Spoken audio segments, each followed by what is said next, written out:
Hello dear student, कैसे हो आप लोग। देखिए जैसा कि मैंने कहा था कि अगले लेक्चर में हम पढ़ेंगे प्रकाश के गुड प्रॉपर्टीज ऑफ लाइट। तो उसी क्रम में आगे बढ़ते हुए हम शुरू करते हैं प्रकाश के गुड प्रॉपर्टीज ऑफ लाइट। यदि वीडियो आप लोगों को अच्छा लगे तो प्लीज़ शेयर कीजिए, लाइक कीजिए, सब्सक्राइब कीजिए। मैं इतनी मेहनत से आप लोगों के लिए वीडियो बना रहा हूँ, तो आप लोगों का भी फ़र्ज़ बनता है एक लाइक और एक सब्सक्राइब का। आप लोग मुझे सब्सक्राइब कर दीजिए। मैं रेगुलर आपको ऐसे ही वीडियो भेजता रहूँगा। यकीन मानिए 1 महीने के अंदर मैं आपको आपका पूरा विज्ञान का कोर्स ख़त्म करा दूंगा। मुझ पर विश्वास रखिए।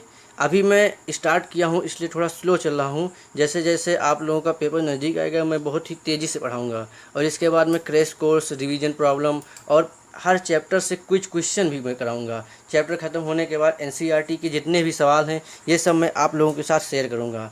मतलब कहने का मतलब ये है कि एनसीईआरटी का एक ही सवाल मैं आप लोगों के साथ डिस्कस करूंगा। अभी फ़िलहाल टॉपिक पर ध्यान दीजिए। प्रकाश के गुण, प्रॉपर्टीज ऑफ लाइट। प्रकाश के प्रमुख निम्नलिखित गुण होते हैं। फर्स्ट, साधारणतया प्रकाश सरल रेखा में गमन करता है। आप लोगों ने पढ़ा, साधारणतया प्रकाश सरल रेखा में गमन करता है। प्रकाश सरल रेखा में गमन करता है, इसका मतलब क्या है दोस्तों, आइए देखते हैं।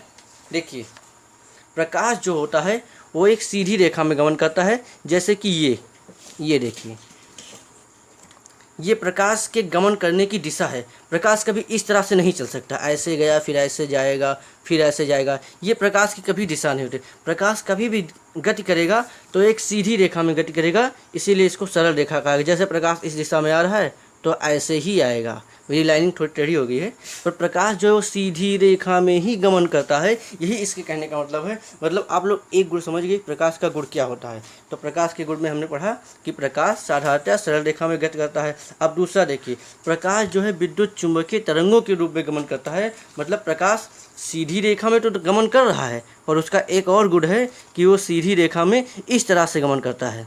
मेरी बात को ध्यान से सुनिएगा। मैं कोशिश करूंगा कि आप चीज़ों को रटे नहीं बल्कि उसे समझने का प्रयास करें। आप लोग देख रहे हैं मैं क्या कह रहा हूँ कि प्रकाश जो है वो सीधी रेखा में तो गति करता ही है, इसके साथ साथ वो विद्युत चुंबकीय तरंगों के रूप में भी सीधी रेखा में गति करता है। सो प्लीज़ ध्यान से सुनिए। अगला क्या है, अगला कहता है कि निर्वात में प्रकाश की चाल 3 × 10⁸ मीटर प्रति सेकंड होती है। निर्वात में दोस्तों, निर्वात नहीं, पहले आप लोग ये जाने कि निर्वात क्या होता है। निर्वात अंतरिक्ष है। मान लीजिए ये आपका अंतरिक्ष है, देखिएगा ये अंतरिक्ष है। तो अंतरिक्ष यहाँ पर वायु नहीं है। क्या नहीं है? वायु। यदि अंतरिक्ष का कोई ऐसा स्थान जहाँ पर वायु ना हो या किसी कोई भी कण उपस्थित ना हो, तो जब वहाँ से प्रकाश गुजरती है, मेरी बात को ध्यान से सुनिए, कि जहाँ पर वायु ना हो उसे निर्वात बोलते हैं। अंतरिक्ष के उस स्थान जहाँ पर वायु ना हो उसे निर्वात बोलते हैं।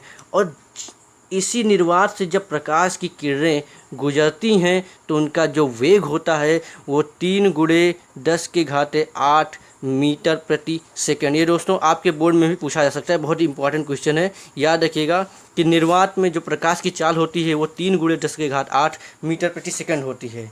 चलिए दोस्तों आगे चलते हैं। अगला गुण है इसका कि दृश्य प्रकाश की तरंग दैर्घ्य जो होती है वो 4000 एंगस्ट्रॉन से 8000 एंगस्ट्रॉन होती है। अब देखिए तरंग दैर्घ्य क्या होता है। जो तरंग दैर्घ्य होता है, जैसे ये प्रकाश है, हमने गुण में पढ़ा कि ये प्रकाश है।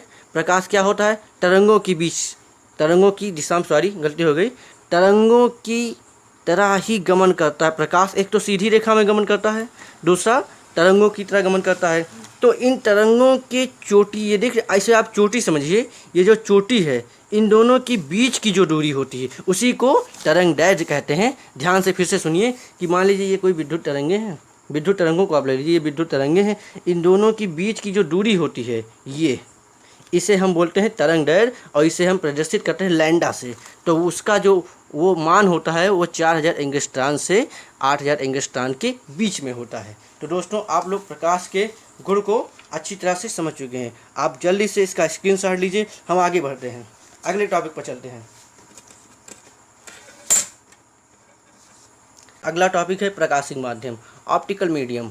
ऑप्टिकल मीडियम, प्रकाशिक माध्यम क्या होता है? प्रकाश जिन माध्यमों से होकर गुजरता है उन्हें प्रकाशिक माध्यम कहते हैं। जैसे ये आप देख रहे हैं, ये हमारे पास सादा कागज़ है। 1 मिनट फिर से दिखाता हूँ। जैसे ये हमारे पास सादा कागज़ है, इसमें मैंने छेद कर दिया। देखिए इसमें मैंने छेद कर दिया। ये एक छेद कर दिया मैंने, ये देखिए ये सादा कागज़ था, इसमें मैंने छेद कर दिया। अब मैं क्या करूँगा कि ये प्रकाश है, सपोज डेट समझने की कोशिश कीजिए, ये मेरा पेन जो है समझ लीजिए प्रकाश की किरणें हैं और ये कोई एक माध्यम है, ठीक है। तो जब ये प्रकाश इस माध्यम से गुजरेगा तो इस माध्यम से गुजर गया, तो अब ये क्या हो गया, इसे हम बोलेंगे प्रकाशिक माध्यम, ठीक है, समझ गए ना। तो कहने का मतलब यही है, आप लोग समझने की कोशिश कीजिए, रटने की कोशिश मत कीजिए। मैं चाहता हूं कि आप 2-3 बार जब हमारे वीडियो को देखें तो आपके माइंड में कंठस्थ हो जाए कि मैं चीज़ों को कहना क्या चाह रहा हूं। तो देखिएगा दोस्तों, प्रकाश, चलिए चलते हैं। प्रकाशिक माध्यम, ऑप्टिकल मीडियम। तो प्रकाश जिन माध्यमों से होकर गुजरता है उन्हें प्रकाशिक माध्यम कहते हैं। पर प्रकाश के भी कई माध्यम होते हैं। तो प्रकाश के माध्यमों को निम्नलिखित 3 वर्गों में विभाजित किया गया, जैसे पारदर्शक माध्यम, ट्रांसपेरेंट मीडियम, पारभाषक माध्यम, ट्रांसलूसेंट मीडियम और अपारदर्शक माध्यम, ऑप्टिकल मीडियम, ओपेक्यू मीडियम। थोड़ी मेरी कभी कभी जबान लड़खड़ा जाती है, तो इस पर आप लोग थोड़ा ध्यान मत दीजिएगा, जो मैं सही कर रहा हूँ उसको ध्यान दीजिएगा। तो देखिएगा, पारदर्शक माध्यम ट्रांसपेरेंट मीडियम, पारभाषक माध्यम ट्रांसलूसेंट मीडियम और अपारदर्शक माध्यम ओपेक्यू मीडियम। तो अब आप लोग बारी बारी से जानेंगे कि पारदर्शक माध्यम किसे कहते हैं और पारभाषिक माध्यम किसे कहते हैं और अपारदर्शक माध्यम कैसे है। मैं नोट्स देने से पहले आपको यही समझा देता हूँ कि पारदर्शक माध्यम उस माध्यम को कहते हैं जिसमें से जो होता है प्रकाश का अधिकांश भाग गुजर जाता है। जिन माध्यमों, मान लो कोई माध्यम है, यदि प्रकाश यहाँ से गुजरा और प्रकाश की समस्त किरणें इस माध्यम से गुजर जाती हैं तो इसे पारदर्शक माध्यम कहते हैं, ट्रांसपेरेंट मीडियम कहते हैं। और यदि कोई माध्यम है, जैसे ये है, इससे प्रकाश गुजरेगा पर कुछ ही भाग गुजर पाएगा, इससे प्रकाश तो गुजरेगा पर कुछ ही भाग में गुजर पाएगा, तो इसलिए इसे कहते हैं पारभाषक माध्यम।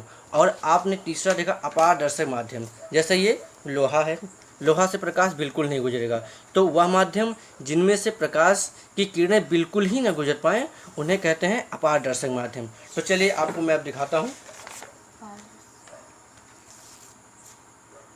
ये देखिए, आप लोग देख पा रहे होंगे, पारदर्शक माध्यम ट्रांसपेरेंट मीडियम, जिन माध्यमों से होकर अधिकांश भाग गुजर जाता है उन्हें पारदर्शक माध्यम कहते हैं। जिन माध्यमों से होकर प्रकाश का अधिकांश भाग गुजर जाता है उन्हें पारदर्शक माध्यम कहते हैं। उदाहरण जैसे वायु, कांच, आप लोगों ने देखा होगा वायु से प्रकाश पूर्णतया गुजर जाता है, अंतरिक्ष में वायु ही होता है, फिर भी प्रकाश पूर्ण रूप से उस माध्यम से गुजर कर पृथ्वी पर आ जाता है। तो इसलिए वायु और कांच देखा होगा खिड़की के बाहर लगाते हैं, किस लिए, ताकि प्रकाश अंदर प्रवेश करे। तो आप लोग समझ गए होंगे कि वायु और कांच पारदर्शक माध्यम का एक अच्छा उदाहरण है। दूसरा टॉपिक देखते हैं, पारभाषक माध्यम ट्रांसलूसेंट मीडियम। जिन माध्यमों से प्रकाश का केवल आंशिक भाग ही गुजर पाता है उन्हें पारभाषक माध्यम कहते हैं। जैसे दूषित जल, गंदे जल में आप कोई गिलास लीजिए, उसमें गंदा जल भर दीजिए तो नीचे अगर कोई भी कण रखा हुआ आपको दिखाई नहीं देगा, क्यों, क्योंकि वहाँ तक प्रकाश नहीं पहुँच रहा है। और वैसे भी आप सिंपल भाषा में देखिए, इससे घिसा हुआ कांच को आप खूब घिस दीजिए तो क्या रोशनी आएगी, नहीं आएगी।